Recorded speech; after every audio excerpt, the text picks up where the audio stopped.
पूर्णात् पूर्णमुदच्यते पूर्णस्य पूर्णमादाय पूर्णमेवावशिष्यते।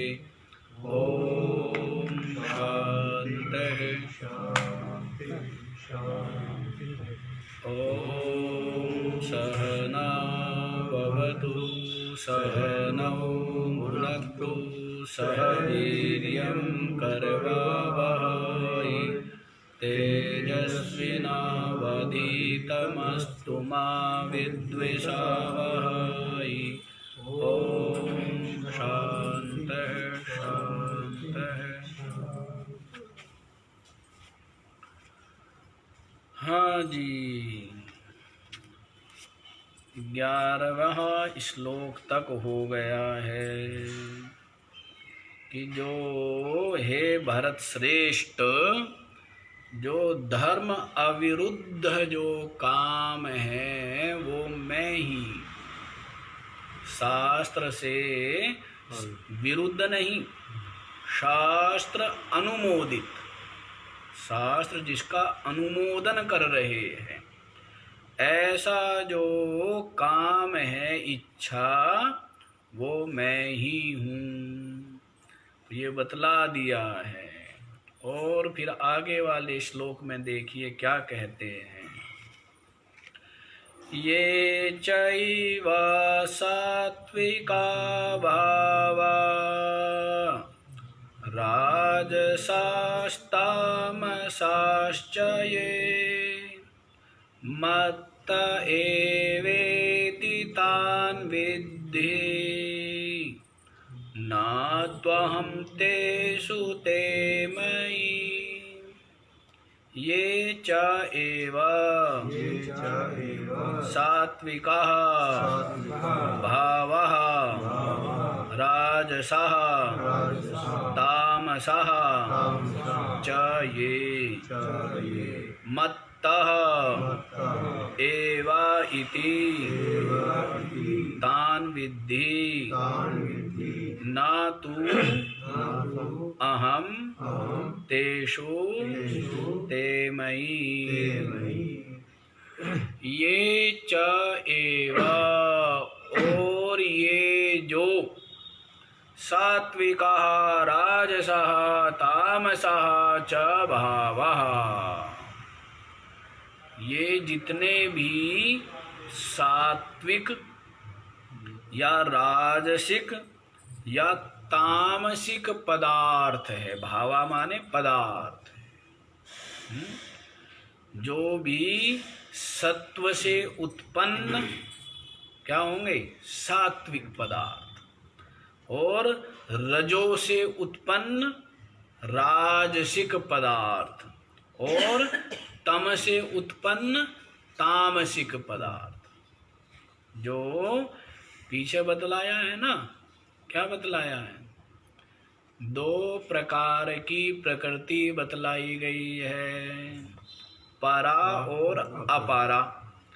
तो जो ये अपारा प्रकृति है, इसके सात्विक, राजसिक और तामसिक भेद से जो पदार्थ उत्पन्न होते हैं, तो जो सत्व गुण से उत्पन्न पदार्थ है, जो रजोगुण से उत्पन्न पदार्थ है, और जो तमोगुण से उत्पन्न पदार्थ है, ये सब के सब ये च, और आगे फिर ये च और दे दिया, और ये कौन, तो उसको भाष्यकार ने स्पष्ट कर दिया है।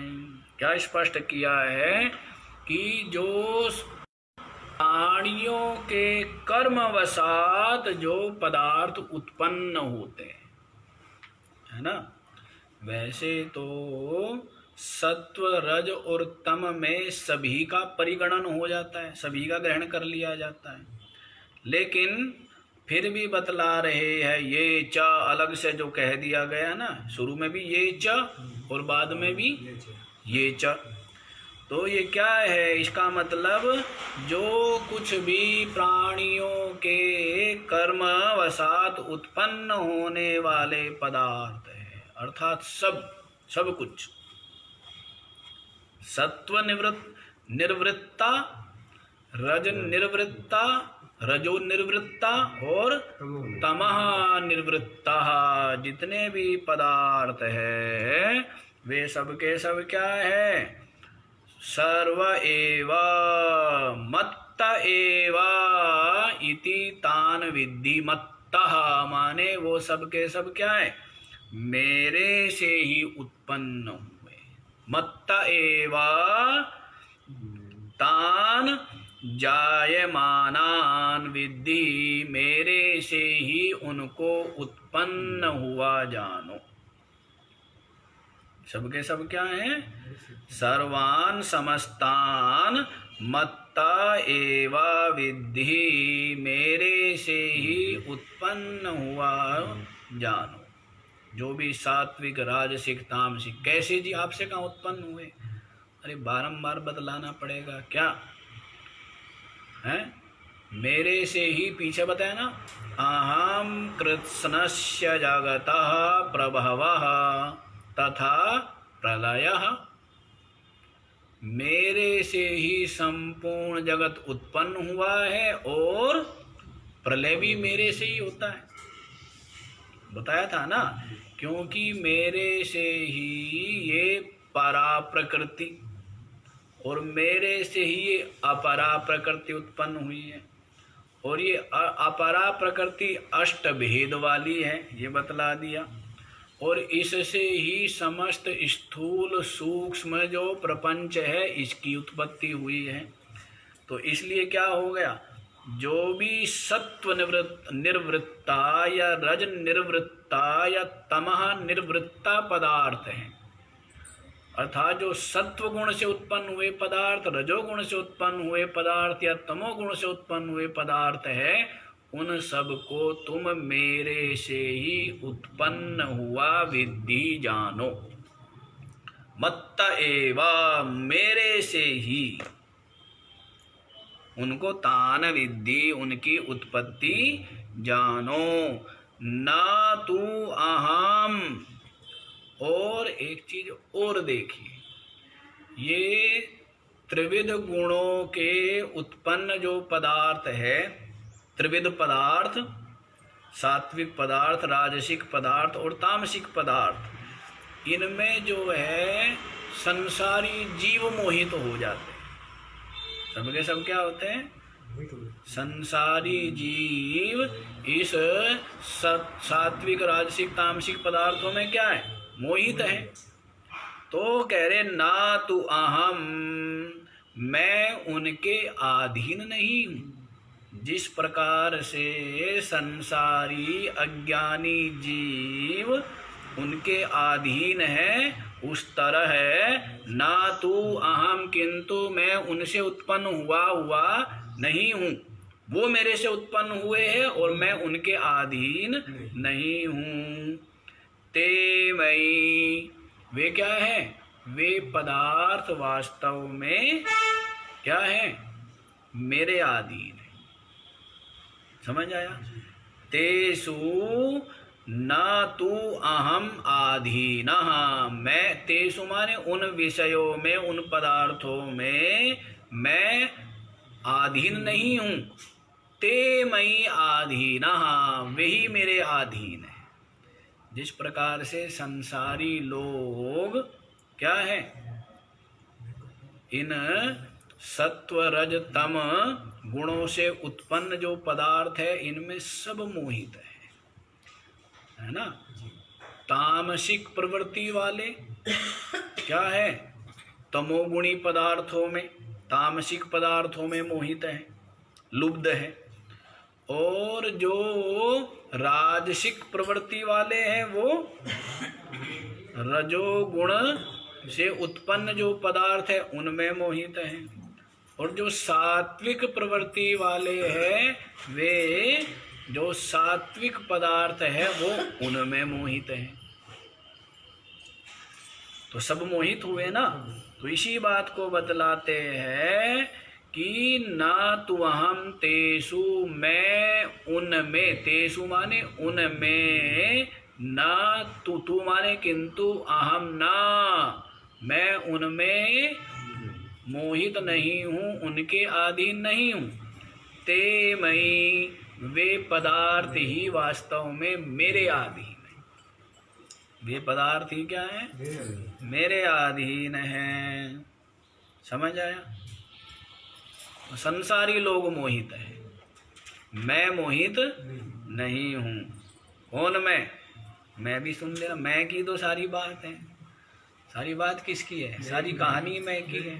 आगे बतलाएंगे श्री कृष्ण कि मैं का मतलब क्या है। मैं हाथ पैर वाला है, घुंघराले बालों वाला, सर पर मोर पंख है बांधने वाला, बांसुरी बजाने वाला, वो मैं नहीं हूँ। वो मैं नहीं हूँ। वो तो शरीर है पंचभूतात्मक, वो मैं नहीं हूँ। मैं तो वास्तव में तत्व रूप हूँ, मैं चेतन हूँ, मैं ब्रह्म हूँ। तो बतलाएंगे आगे। तो मैं उनमें मोहित, तो ये सबकी कहानी, मैं की कहानी सबकी कहानी है। ये श्री कृष्ण की कहानी नहीं, ये आपकी भी कहानी है। और श्री कृष्ण की और आपकी कोई अलग अलग कहानी नहीं है, एक ही कहानी है। आत्मा की, आत्मा सबकी एक ही है ना। श्री कृष्ण की आत्मा और आपकी आत्मा अलग अलग है क्या? अलग अलग है, हैं? इसका मतलब यदि अलग अलग है तो श्री कृष्ण की आत्मा होगी छोटी। यदि आपका भगवान, आप अपने भगवान से अलग हो, मान लो, यूं भी मान लो आप अपने भगवान से अलग हो, आपका भगवान छोटा सा है। क्यों? क्योंकि कम से कम आप तो अलग हो ना भगवान से। व्यापक तो नहीं हुआ भगवान। व्यापक तो वो होता है जिसमें सब कुछ समा जाए, जिससे बाहर कुछ भी ना हो। आप उससे बाहर हुए ना, भगत तो उससे बाहर है। हे भगवान, तू तो पूर्ण है और मैं अधूरा हूं। पूर्ण कहाँ हुआ भगवान तेरा, ये बता पहले। जब तू अधूरा रह गया, तेरा भगवान पूरा कहां से हो गया, ये बता। है? जब तू मिट गया, भगवान रह गया, तब तेरा भगवान पूरा है। तब तेरा भगवान क्या है? पूरा है। और तू, मैं तो मिटा नहीं, ये जिसको वो कर रहा है, तो तेरा भगवान भी अधूरा है, अपूर्ण ही है। नहीं? हाँ, इसीलिए तो ये तो विद्या ही अलग है, तो अलग ही ज्ञान है। ये तो उपासना ही अलग है। तत्व रूप से समझना, यही तो वास्तविक स्वरूप है।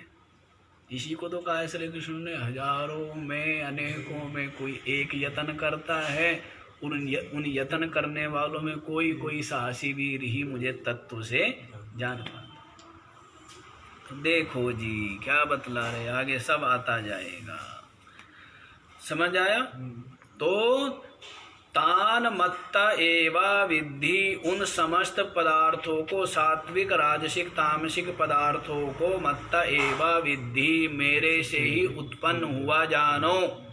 न तो अहम तेसु, किंतु मैं उनसे न तो उत्पन्न हुआ हूँ न उनके अधीन ही हूँ। जैसे संसारी जीव अधीन है, जैसे संसारी अज्ञानी जीव उन सात्विक राजसिक तामसिक पदार्थों के द्वारा क्या है? लुभायमान है, उनके अधीन है। ऐसा मैं अधीन नहीं हूँ। ते मई आधीना, वे ही वास्तव में ये पदार्थ ही मेरे वश में है, मेरे अधीन है। तो आगे वाला श्लोक देखो। त्रिभिर्गुणमयैर्भावैः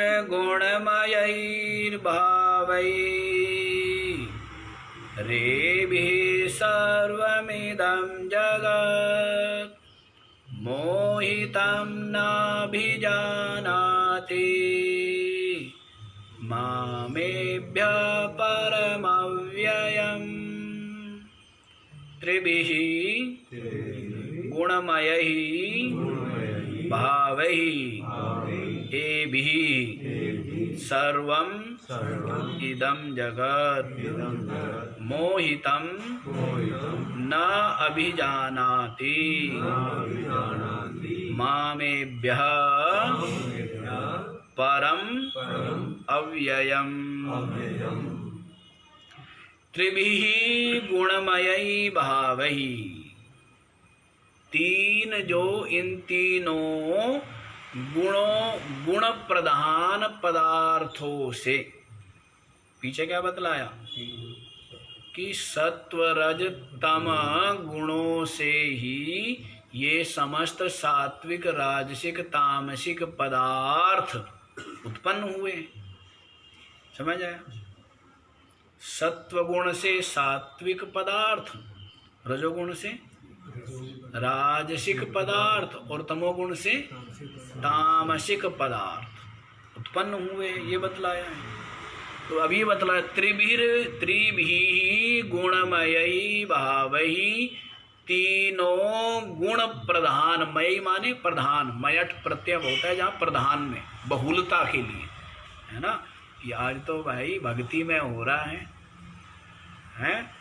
आज तो जो है उसमें हो रहा है, बोलते हैं ना भक्ति के रंग में। तो रंग में माने उसमें पूरी उसमें उसकी बहुलता है। आज इसको सांसारिकता की प्रधानता नहीं है, किसकी? भक्ति की प्रधानता है।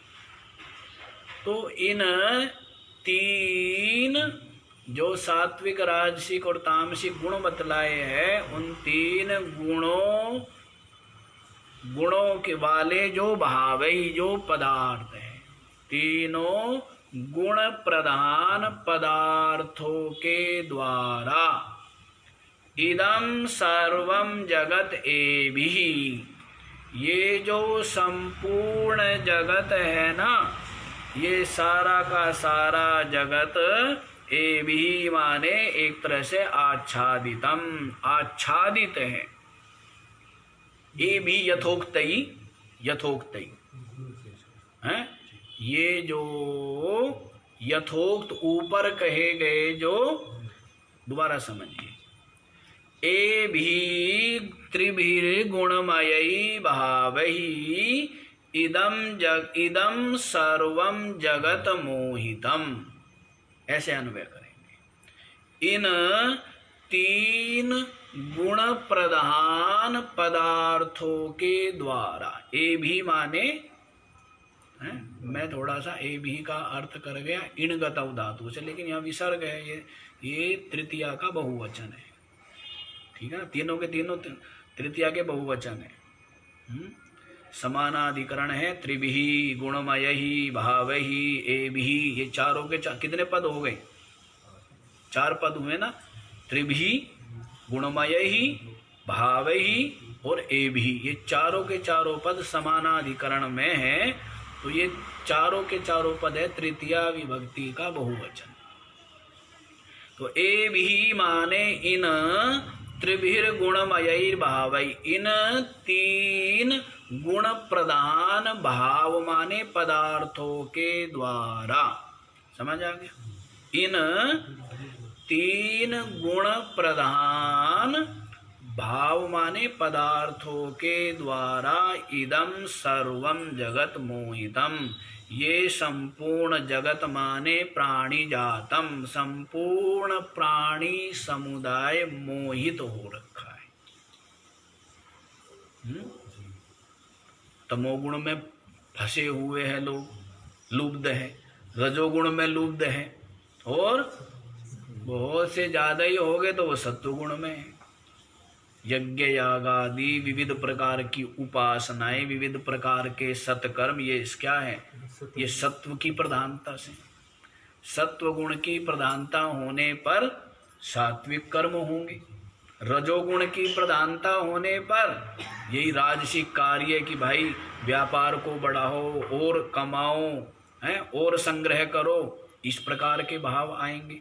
और तमोगुण की प्रधानता होने पर कि भाई दूसरों को हानि पहुंचाओ, दूसरों का अहित करो, द्वेष ईर्षा क्रोध निद्रा आदि ये तामसिक भाव है ना। तो इस प्रकार से सर्वम इदम जगत, सबका सब ये संपूर्ण जगत मोहितम, इन तीन सत्व सात्विक राजसिक तामसिक पदार्थों के द्वारा सारा का सारा जगत क्या है? मोहितम, मोहित हुआ है। क्या है जी? मोहित हो रखा है ना। इसलिए अर्जुन को क्या कहते हैं? निस्त्रैगुण्यः भव अर्जुन त्रैगुण्या विषया वेदः। क्या बतलाया है? हे अर्जुन, ये जो वेद है ना, ये कर्म कांड, ये क्या है? त्रैगुण्यः, 3 गुणों का ही विषय है। क्या है? 3 गुणों का ही विषय है। निस्त्रैगुण्य भव, 3 गुणों से परे हो जा। क्या कहा है? 3 गुणों से परे हो जा। ये तो मैं अर्थ कर रहा हूं यहाँ पर, लेकिन वहां पर ये अर्थ नहीं है। प्रसंग देख करके अर्थ किया जाता है, वहां पर ये अर्थ नहीं है। वहां पर निस्त्रैगुण्य का अभिप्राय है कि तू ये जो स्वर्ग को प्राप्त कराने वाले जो कर्म कांड है, इनसे तू परे। वहां पर ये अर्थ है उसका। समझ आया? पीछे बताया था ना अभी कि ये जो वेद है, कर्म कांड, ये क्या है? त्रिगुणात्मक है। क्या है? स्वर्ग परा, जन्म कर्म फल प्रदाम, इस प्रकार से बतलाया था। स्वर्ग को ही देने वाला, ज्यादा इसका अंतिम फल क्या है? इस कर्म कांड का सकाम भाव से अनुष्ठान किया जाए, कर्मानुष्ठान, तो उनकी परिसीमा क्या है? स्वर्ग की प्राप्ति। उससे ऊपर तो उनकी गति है नहीं, उससे ऊपर गति नहीं है। इसलिए अर्जुन से कहा है कि तू कर्म कांड का परित्याग कर, जो स्वर्ग आदि को ही प्राप्त कराने वाले। या दूसरा ये भी भाव वहां पर बतलाया गया है कि स्वर्ग आदि की जो कामना है उसका परित्याग तू कर, कर्मानुष्ठान कर, लेकिन निष्काम भाव से कर, जिससे तेरा अंतःकरण निर्मल हो। ये भी अर्थ वहां पर द्योतित होता है। हाँ जी, तो इस प्रकार से बतला रहे हैं कि इन सात्विक, राजसिक, तामसिक, जो ये 3 गुण प्रधान जो पदार्थ है, इनके द्वारा सर्वम इदम जगत मोहितम, संपूर्ण जगत प्राणी समुदाय, संपूर्ण प्राणी समुदाय क्या है? मोहित हो रखा। और मोहित हो जाने के कारण से न मामेभ्य न अभिजानाति, तो वो मेरे को नहीं जानते। मामेभ्य न अभिजानाति, मुझ आत्मा को वे नहीं जानते हैं। इसी में क्या होते हैं? इसमें ही मोह को प्राप्त हो गई, अविवेक को प्राप्त हो गई। इसलिए मामेभ्य, इससे भिन्न, जो परम अव्ययम, जो पर है, इससे अलग। किससे अलग? इन 3 गुणात्मक पदार्थों से भिन्न, जो मैं परम हूँ, इनसे भिन्न हूँ, अव्यय हूँ, व्यय रहित हूँ, अविनाशी हूँ, जन्मादि सर्वभाव विकार वर्जितम।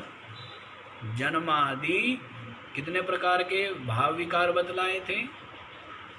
हाँ जी सेठ जी, कितने प्रकार के बतलाए थे? हाँ, कौन से?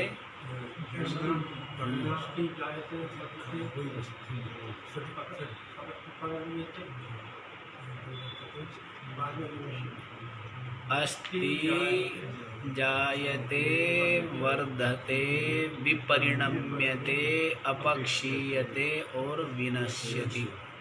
कितने हुए? 6 विकार। क्या हुए?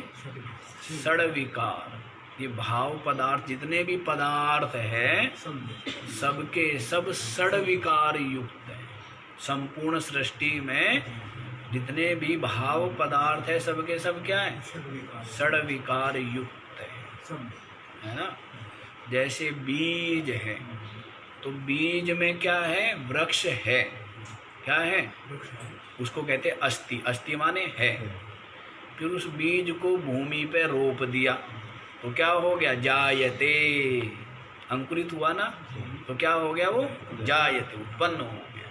फिर वर्धते, फिर क्या होता है, वो बढ़ता है, फिर क्या होता है, बढ़ता है। फिर विपरिणम्यते, फिर उसमें क्या होता है, परिवर्तन होता है, विपरिणाम होता है।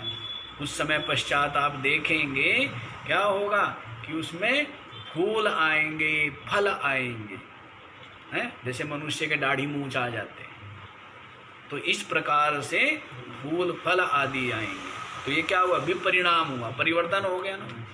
फिर अपक्षीयते, धीरे धीरे क्या होता है, वो क्षीण होने लगता है, बूढ़ा होने लगता है, धीरे धीरे क्षीण होने लगता है। और फिर अंत में विनश्यति, नष्ट हो जाता है। ये समस्त भाव पदार्थों की यही एक परिणति है कि 6 के 6 विकार युक्त है समस्त भाव पदार्थ। जैसे माता के गर्भ में शिशु है, उसको क्या कहेंगे, अस्ति, है भाई, है। फिर क्या कहते, जायते, जब जन्म हो जाता है वो क्या हो गया, पैदा हो गया। फिर वर्धते, फिर क्या होता है, बढ़ता है। फिर विपरिणम्यते, दाढ़ी मूंछ आ जाती है, हैं। फिर अपक्षीयते, फिर धीरे धीरे क्या है, झुर्रियाँ पड़ने लगती है, झुकने लगता है, हैं। और फिर अंत में नष्ट हो जाता है। तो ऐसे ही ये षड भाव विकार है, समस्त भावों के ये विकार है। भाव माने पदार्थ, ठीक है। तो मैं जो चेतन आत्मा हूँ वो क्या हूँ, जन्मादि सर्व भाव विकार वर्जितम। जन्म आदि जो समस्त भाव विकार है उनसे मैं रहित हूँ। तो ऐसे मुझ आत्मा को नहीं जानते हैं ये संसारी जीव, प्राणी वर्ग और इन 3 त्रिगुणात्मक जो पदार्थ है, इनमें ही सबके सब क्या रहते हैं, मोहित रहते।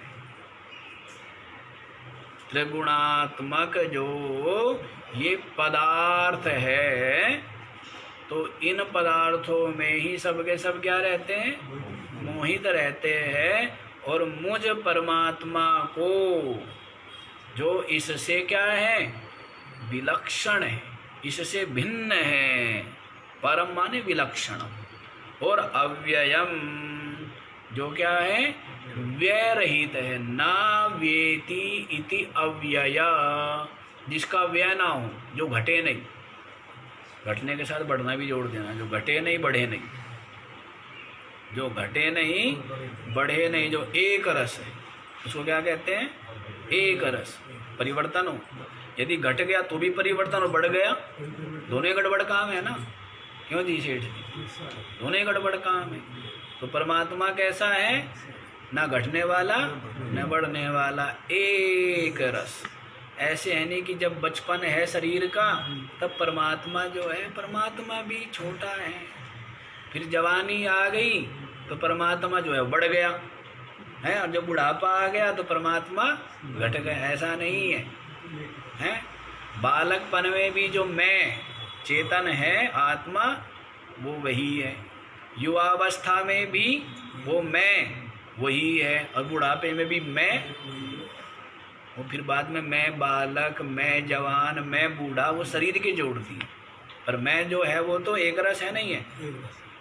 या ऐसा है कि बचपन में मैं कहता था, जवानी में है क्या कहने लगा है, भैं कहने लगा हो मैं की जगह है, और बुढ़ापे में रे कहने लग गया हो। ऐसा तो नहीं है, मैं करता है ना, मैं बचपन में, जवानी में, बुढ़ापे में, तो मैं तो वही रहा। हाँ, तो मैं जो चेतन है वो क्या है, वो घटता बढ़ता नहीं है, इसलिए उसको क्या कहते हैं, अव्यय। क्या कहेंगे, तो मुझ परमात्मा को नहीं जानते हैं जो इनसे भिन्न है। किनसे, ये जो त्रिविध भाव पदार्थ बतलाए है ना, त्रिगुणात्मक जो पदार्थ बतलाए हैं, जिनके द्वारा संपूर्ण प्राणी वर्ग मोहित है ना। और मोहित होने के कारण से मेरे को नहीं जानते। अब मोहित रहते रहते परमात्मा को जानना चाहता है, मोहित रहते रहते परमात्मा को जानना चाहता है, पाना चाहता है। मतलब क्या है? जब इन पदार्थों का राग बना हुआ है तब तक कैसे जान पाएगा, कैसे अनुभव कर पाएगा? इसीलिए तो इन त्रिगुणात्मक जो पदार्थ है इनकी असारता, अनित्यता, दुख रूपता का बोध हो करके जिसका राग छूट गया है, क्योंकि राग ही तो बहिर्मुख बनाए रहता है, राग ही तो इसको बाह्य दृष्टि वाला बनाया हुआ है और बाहर है नहीं। मिलेगा कहाँ? अंतर में। कहाँ मिलेगा? पहले अंतर में मिलेगा और फिर सब जगह वही अंतर में मिलेगा ना। तो बाहर ही देखता रहता है, अंदर देख नहीं पाता है, तो कैसे प्राप्त होगा, कैसे मिल पाएगा? हाँ जी, तो आगे वाला देखो, जल्दी जल्दी करने चाहिए ना। देवी हेषा गुणमयी मम माया दुरत्यया मामेवा ये प्रपद्यन्ते मायामेतां तरन्ति ते। देवी ही एषा गुणमयी मम माया दुरत्यया माम एव ये प्रपद्यन्ते मायाम एताम तरन्ति ते। ऐसा ही माने यस्मात्, ही माने जिस कारण से, ऐसा माने ये जो दैवी, ये क्या है? दैवी कहा है क्योंकि द्योतनाद देव, जो प्रकाशवान होता है उसको देव कहते हैं। देव के कई अर्थ की है। दानाद देवा, जो देने वाला है, दान करता है, वो भी देव है। दानाद देवा, दीप्तिमत्वाद देवा, द्योतनाद देवा, अनेकों अर्थ इस तरह किए जाते हैं, है ना। जो दीप्ति वाला हो, प्रकाश स्वरूप हो, चमक वाला हो, उसको भी देव कहते हैं। जैसे सूर्य है। दानाद देवा, जैसे गंगा आदि है, वो देती है ना, है, जल बुझा, प्यास बुझाती है और भूमि को सिंचन करती है, इसलिए वो भी देव है, देवी मानते हैं। जो देने वाला देव, जो प्रकाशित करे वो भी देव, और जो स्वयं दीप्ति वाला हो वो भी देव। तो इस प्रकार से अनेकों अर्थ हो जाते हैं। यही तो संस्कृत की विशेषता है। और दूसरा, यहाँ पर कोई भी अर्थ निरर्थ नहीं है, बिना अर्थ वाला नहीं है कोई भी शब्द, सबका अर्थ होता है कुछ नहीं कुछ है। अब जैसे चिंटू, इसका क्या अर्थ है? मिंटू, क्या अर्थ है इसका? है, लेकिन यहाँ पर हर चीज का अर्थ है संस्कृत में। प्रशांत, प्रकृष्ट रूप से जो शांत, प्रसन्न, जो प्रकृष्ट रूप से जो आनंदित है, प्रसाद है, प्रकृष्ट रूप से जो आपके दुख मिटा देता है, प्रसाद है। प्रसादे सर्व दुखा। तो हर चीज यहाँ एक एक शब्द का अर्थ है।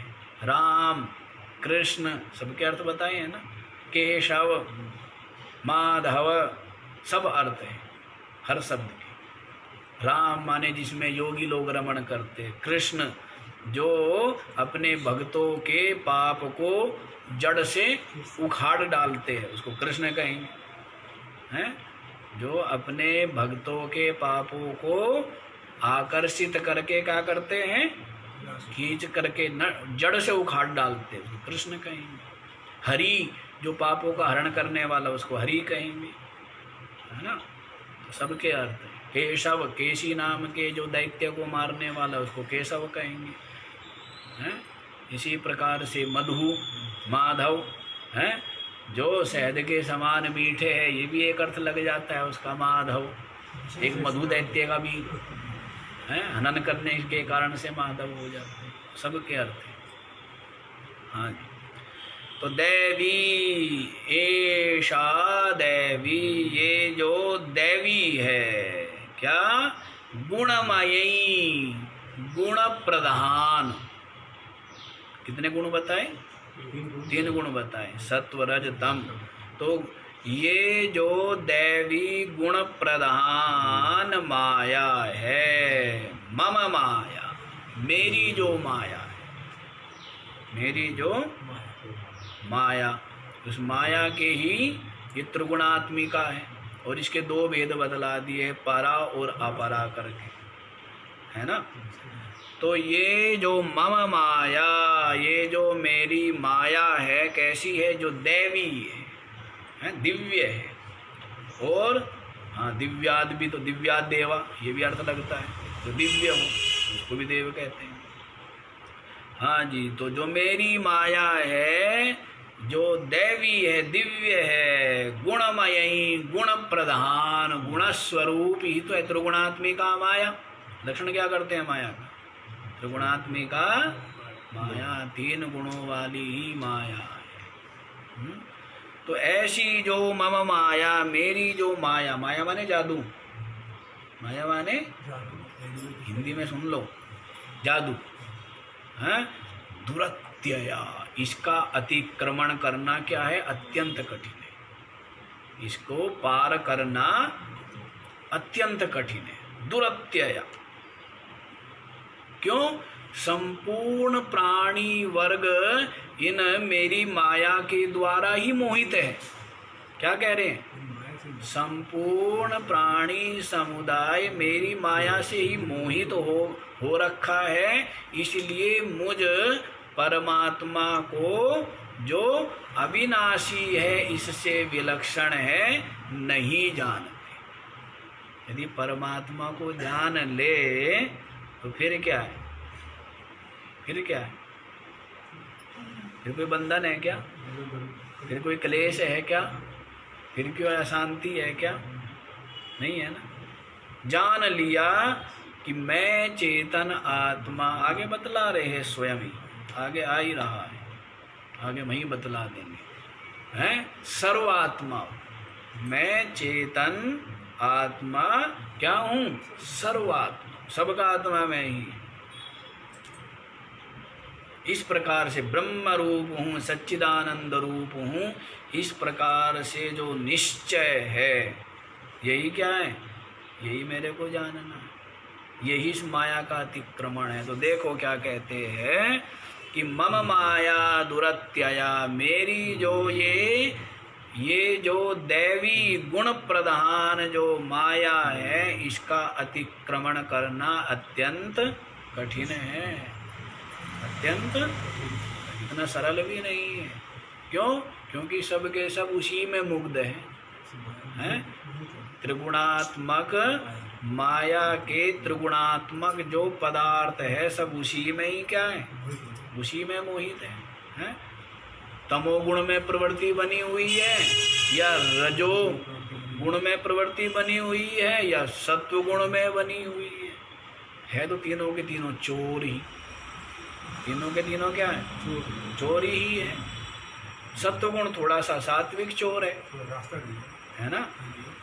बताया था ना कि जैसे किसी व्यक्ति का अपहरण कर लिया 3 चोरों ने मिलकर, है ना, और पकड़ करके जंगल में ले गए उसको। तो एक ने कहा कि इसको जान से मार दिया जाए। लूट लिया उसको, लूट लिया, और लूटने के बाद क्या कहा? इसको जान से मार दो। दूसरा कहने लगा जान से मत मारो, इसको बांध के छोड़ दो, हाथ पैर बांध करके छोड़, पड़ा रहेगा। तीसरा कहने लगा अरे हाथ पैर भी मत बांधो, इसकी आंखों पर पट्टी बांध के छोड़ दो बस। तो कौन थे ये चोर? हैं? तमोगुण कहता है लूट तो लिया ही है, इसको जान से मार दो। तमोगुण क्या कहता है? गर्दन काट दो इसकी, खत्म, ये तो पकड़वा देगा फिर। रजोगुण कहता है कि मारो मत, इसको बांध दो, हाथ पैर बांध करके डाल करके छोड़ दो। सत्वगुण कहता है हाथ पैर भी मत बांधो, इसकी आंख पे पट्टी बांध दो बस। ठीक है ना, समझ आया? हाँ, तो है बांधने वाले ही। एक तो मार ही रहा है तुरंत, दूसरा बांध के डाल रहा है, और तीसरा आंख पे पट्टी बांधो कि भाई कम से कम हमें ना पहचाने हैं। और ठीक है, फिर बाद में जाता रहे, भले अपने घर पहुंच जाए। हाँ? तो ये सत्व गुण है। तो पहले सबसे पहले तमोगुण और रजोगुण को दबाने के लिए, समाप्त करने के लिए सत्व गुण बढ़ाना चाहिए।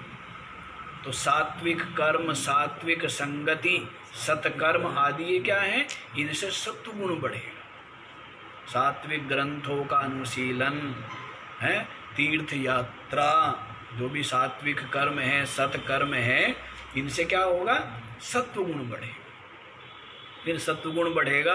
यदि वहीं लटके रह गए, अच्छा लगता है जी मेरे को, तो अच्छा लगता, करता रहो, हम क्या करें इसमें। कई लोग मेरे को बहुत अच्छा लगता है जी ये करना, करता रहे, तो ये क्या हो गई, ये भी आसक्ति हो गई ना। सत्व गुण की भी क्या हो गई, आसक्ति हो रही। आगे बढ़ भाई, तत्व को प्राप्त कर। ये मेरे को तो बड़ा अच्छा लगता है दीपक जलाना है, आरती उतारना, माला घुमाना है, और गंगा स्नान करना, और भी कई काम है जो जो करें हैं। तो क्या मेरे को अच्छा लगता है, अरे अच्छा लगता है, अच्छे लगने के लिए क्या कर रहा है क्या है। आगे बढ़, ध्यान की तरफ बढ़, फिर वहां से भी आगे बढ़। पहले ध्यान भी किया तो दूसरे का किया, अब किसका ध्यान कर, अपनी आत्मा का ध्यान। तो आगे बढ़, उसको पाना है ना। हाँ, तो इसीलिए कह रहे हैं मम माया दुरत्यया, मेरी माया का अतिक्रमण करना अत्यंत कठिन है। माम एवा ये प्रपद्यन्ते, मेरे को ही जो क्या होते हैं, प्रपन्न हो जाते हैं, मेरे को ही जो प्राप्त हो जाते हैं। मेरे से अभिप्राय मुझ श्री कृष्ण को जो प्राप्त हो जाते हैं, ये नहीं, ये अर्थ नहीं करना है। मुझ माने स्वात्मभूतम सर्वात्मना, अपना जो आत्मभूत है, जो सबका आत्मा है। श्री कृष्ण की शरण में जाओ, हैं, अच्छी बात है, लेकिन क्या श्री कृष्ण हाथ पैर वाला है? श्री कृष्ण क्या है, आपकी आत्मा है। श्री कृष्ण क्या है, आपकी आत्मा है। इसीलिए भाष्यकार ने स्पष्ट बोल दिया है, स्व आत्मभूतम, अपना ही आत्मा। और अपना ही आत्मा क्या है, सर्वात्मा। अपना ही आत्मा क्या है, सर्वात्मना, सबका आत्म रूप से ये प्रपद्यन्ते, जो उसको प्राप्त कर लेते हैं। ते एताम मायाम तरंती, वे इस माया को तर जाते हैं, पार कर जाते हैं। माम एवा, एवा लगा दिया, मेरे को ही जो प्रपद्यन्ते, जो प्राप्त करते हैं, जो प्रपन्न होते, मेरे एकमात्र मेरे को, किसी और की शरण में जाने से, मुझ चेतन आत्मा को ही। समझ आया? श्री कृष्ण इस नाम रूप उपाधि वाले को प्राप्त करने की बात नहीं कर रहे हैं। ये श्री कृष्ण जिसका नाम है, श्री कृष्ण जो उपाधि है, उसको नहीं, जो श्री कृष्ण नाम रूप उपाधि से भी अलग, और आपका भी जो नाम रूप है उस उपाधि से अलग, जो क्या है, वो चेतन है, जो तत्व है, आत्मा है, वही ब्रह्म है। तो इसीलिए भाष्यकार कहते हैं स्वात्मभूतम, अपना जो आत्म रूप है, अपनी जो आत्मा है, उसको सर्वात्मना ये प्रपद्यन्ते, जो सबकी आत्म रूप से जो प्राप्त करते हैं कि सबका आत्मा मैं ही हूँ, सबका आत्मा मैं ही हूँ। इस प्रकार से जो प्राप्त करते हैं, ते एताम मायाम तरंती, वे इस माया को क्या होता है, तर जाते हैं। आगे स्पष्ट करेंगे। जो भगवान को अपने से अलग मान करके पूजते हैं, न सवेदा, वे नहीं जानते। तो साधन हो सकता है, साध्य नहीं। क्या? चित्त को एकाग्र करने के लिए, विक्षेप रहित करने के लिए, समाहित करने के लिए साधन हो सकता है। अपने से भिन्न ईश्वर को, परमात्मा को मान करके उसकी पूजा करना साधन है, साध्य नहीं है, लक्ष्य नहीं है, मुक्ति उससे नहीं मिलेगी। साधन है, साधन का अपनी जगह महत्व है, नौका का अपनी जगह महत्व है। लेकिन आप नौका में ही बैठे रहे तो नौका ने आपको नदी पार कराया, बहुत अच्छी बात है, लेकिन फिर आगे कदम उठाओ ना, उतरना पड़ेगा, नहीं उतरना पड़ेगा। तो साधन है, अच्छी बात है, लेकिन अनुभव तो क्या करना है? उस व्यापक चेतन ब्रह्म सत्ता का ही आत्म रूप से अनुभव करना है। इसके अलावा ब्रह्मात्मैकत्व बोधेन मोक्षः सिद्ध्यति नान्यथा। आत्मा की ब्रह्म के साथ जो एकता का बोध है, इससे ही मुक्ति होती है, नान्यथा, और किसी से नहीं। कुर्वन्तु कर्माणि यजन्तु देवता, आया है ना विवेक चूड़ामणि में, बतलाया था ना? हाँ, क्या बतलाया? हाँ, याद रखो, चंद्रकांत जी ने पढ़ दी पुस्तक। क्यों? क्योंकि इसकी हड्डी पंजरी हिल गई है पुस्तक की, जो है ना।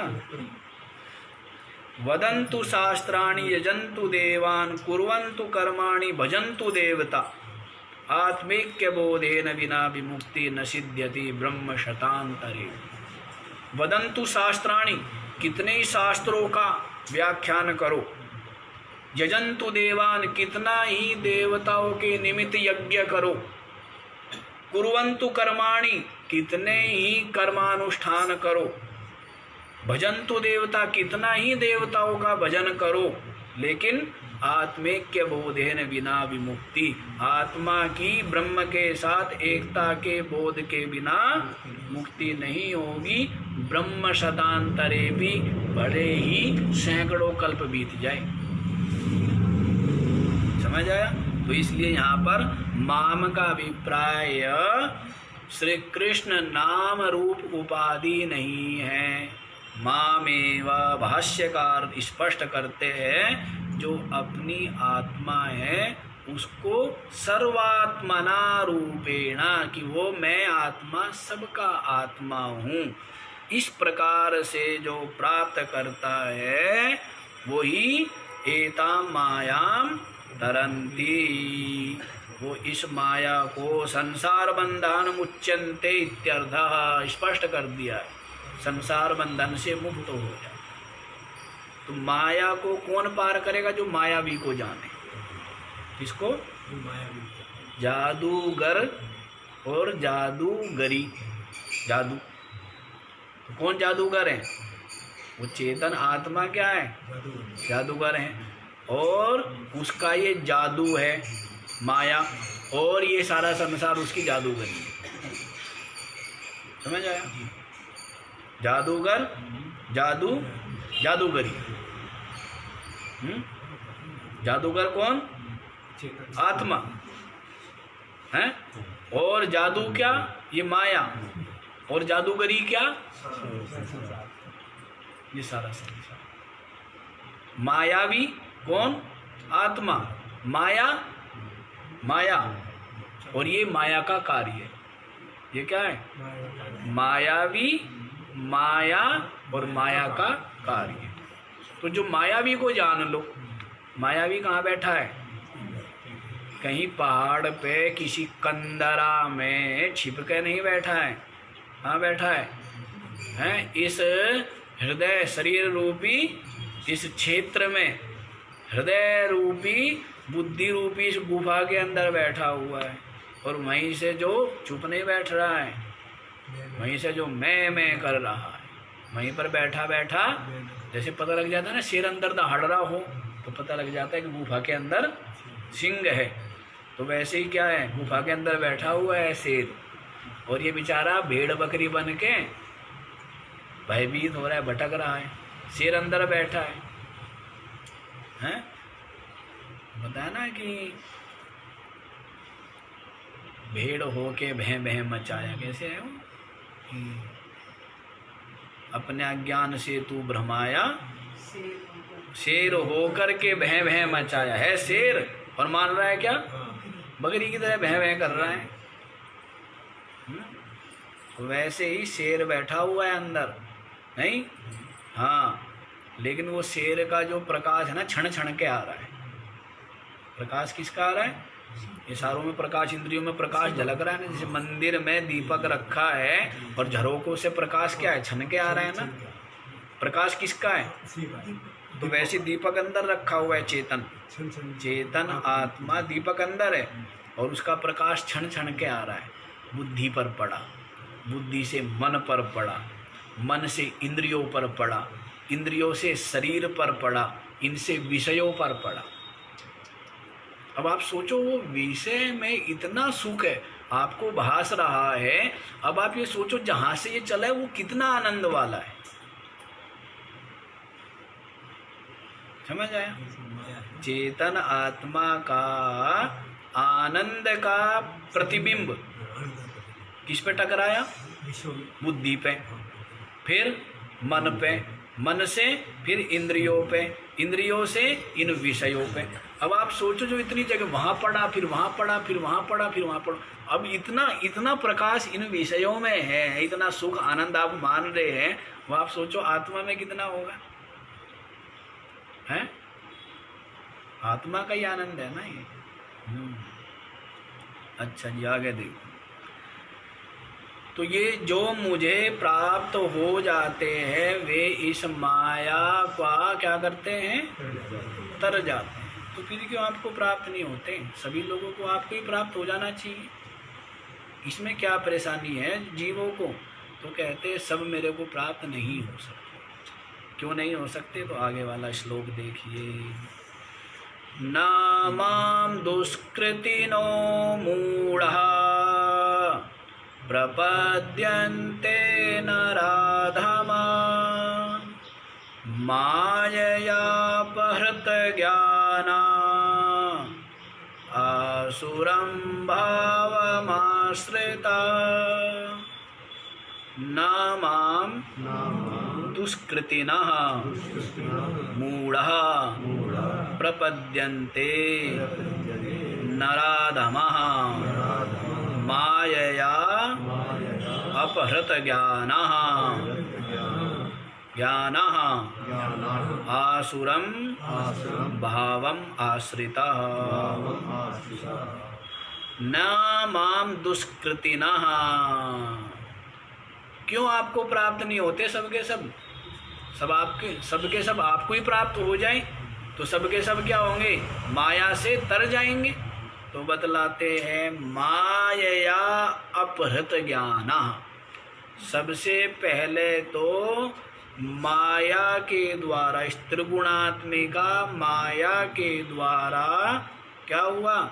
इनका जो ज्ञान है, विवेक है, उसका हरण हो गया। क्या हो गया? इनके ज्ञान का, विवेक शक्ति का क्या हो गया? अपहरण हो गया माया के द्वारा। माया का मतलब एक माया नाम की एक जो है देवी है, और उसने जो है यो मंत्र फूंका और आपका सारा ज्ञान जो है यों छीन करके ले लिया। ऐसा माया का मतलब है, अभी बतला दिया ना आपको, कि माया के 3 गुणों से उत्पन्न ये जो सात्विक, राजसिक, तामसिक पदार्थ है, इनमें ही मोहित रहना, यही माया का आपकी ज्ञान, आपकी बुद्धि का हरण करना है। ऐसे मत समझ लेना कि माया कोई बैठी है, भगवान की माया है, भगवान के साथ में बैठती है, और उसने क्या है, हम मंत्र मारा और आदमी की खोपड़ी में से सारा ज्ञान ले करके वो चली गई। ऐसे ही मानते हैं ना कि माया नाम की कोई स्त्री है, देवी है। देवी बना के पूजना आसान काम है,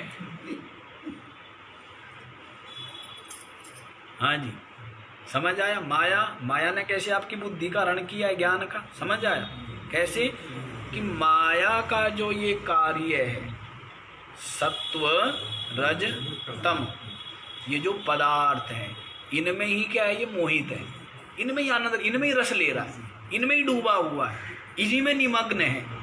तो यही माया का, ऐसे नहीं कि माया को यहीं से आ गई और वो जो है प्रकट हो करके और उसने यों पर्दा डाल दिया आपने, ऐसा कुछ नहीं है। समझ लेना। हाँ, ये समझ में नहीं आता, फिर कुछ कुछ मानते रहते हैं लोग, पता नहीं क्या क्या मानते रहते हैं।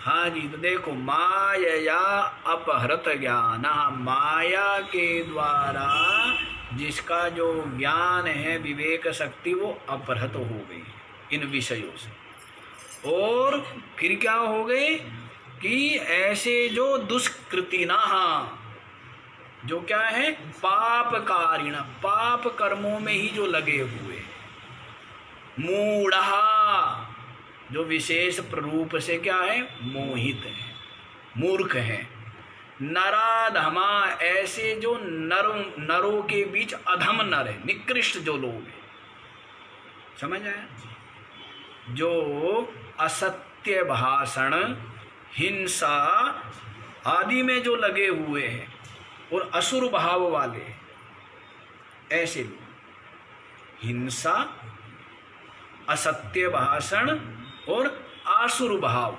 आसुर भाव माने छीनन, आसुर भाव माने दूसरे की आंख बंद करके जेब में से निकाल लिया, मतलब ठग लेना, कपट कर लेना, उसको वो कर लेना, ये क्या है, धोखा दे देना। तो ऐसे लोग हिंसा, असत्य भाषण और जो उसको क्या करने वाले, माया के द्वारा मोहित करके उसको ठग लेने वाले, आसुर भाव वाले, छीनने वाले। तो ऐसे जो पाप करने वाले हैं, ऐसे जो मूढ़ निकृष्ट लोग, मनुष्यों में जो निकृष्ट है, ऐसे लोग माम न प्रपद्यन्ते, मेरे को प्राप्त नहीं होते हैं। आगे और स्पष्ट कर दिया, आसुरम भावम आश्रिता, बोल दिया ना, जो आसुर भाव के आश्रित है। कितने विशेषण दिए देख लो। और मेरे को क्यों, मेरे को प्राप्त नहीं कर पाते, माया अपहृत ज्ञान, माया के द्वारा जिनका ज्ञान का हरण हो गया, आसुरम भावमाश्रिता, आसुर भाव के जो आश्रित है, ऐसे जो मूढ़, ऐसे जो दुष्कृतिनः माने पापी, और ऐसे जो निकृष्ट मनुष्य है, वो वे न माम प्रपद्यन्ते, वे मेरे को प्राप्त नहीं होते, प्राप्त नहीं कर सकते। क्यों? क्योंकि उनके द्वारा उनके हृदय में ही स्थित परमात्मा का क्या हो गया, तिरस्कार हो गया। जिसका तिरस्कार करता रहता है व्यक्ति, परमात्मा का तिरस्कार कर रहा है। किसका तिरस्कार कर रहा है? हृदय में ही बैठे हुए परमात्मा का तिरस्कार कर रहा है। तो क्या बोलते हैं कि घर बैठा देव न पूजिए, हाँ क्या है वो,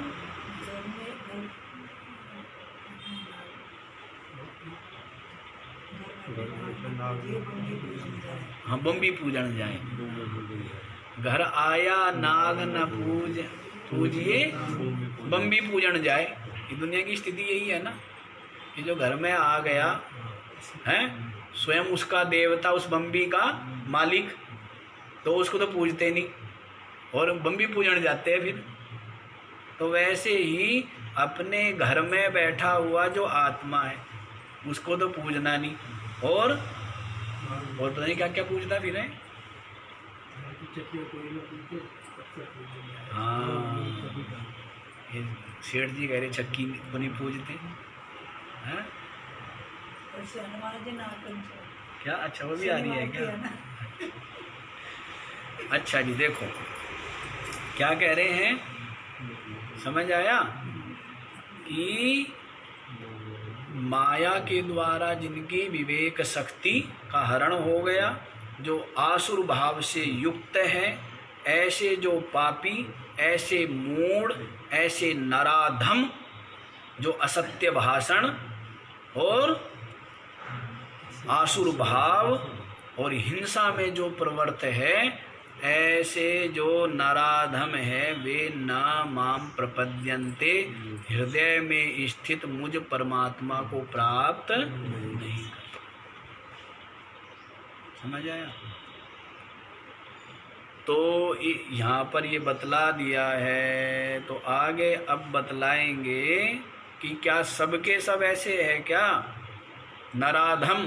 तो कह रहे नहीं, ऐसे नहीं, कुछ उत्तम नर भी है, नरोत्तम, 4 प्रकार के नर उत्तम है, तो उनका विवेचन कल करेंगे, ठीक है ना। तो ये तो समझ आ गया आपकी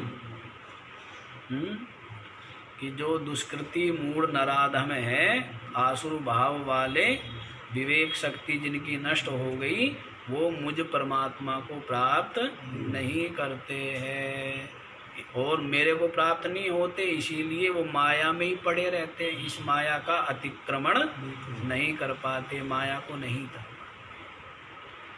तो आगे का विचार हम लोग कल करेंगे। बस बहुत धीमे हो जा रहा, हम सोचते हैं कि बहुत जल्दी जल्दी चलें, लेकिन धीमे हो जाते। तो